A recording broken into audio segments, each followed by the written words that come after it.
oduu Why, qabateen hoogganaan why, waajjira jiddu why, galeessaa why, ODP why? Addisuu Araggaa dubbii ambootti dubbatanii uummata mufachiisee fi Abet.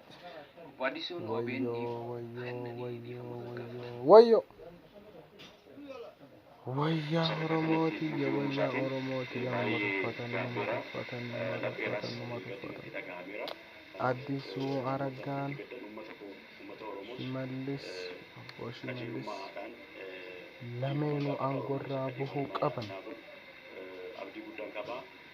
Jarootan seenaa Oromoo xiqqeesse,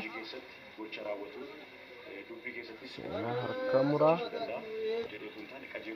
seenaa harma muraa aanoolee kan itti ayyaan keenya harmeen itti muramte, kan itti abbootiin keenya harka isaaniitti muraman, seenaa kijibaati jedhee seenaa Oromoo xiqqeessuu isaatiin, seenaa Oromoo xiqqeessuu isaaniitiin faayidaa fi miira uummataatiif eeggannoo taasisuu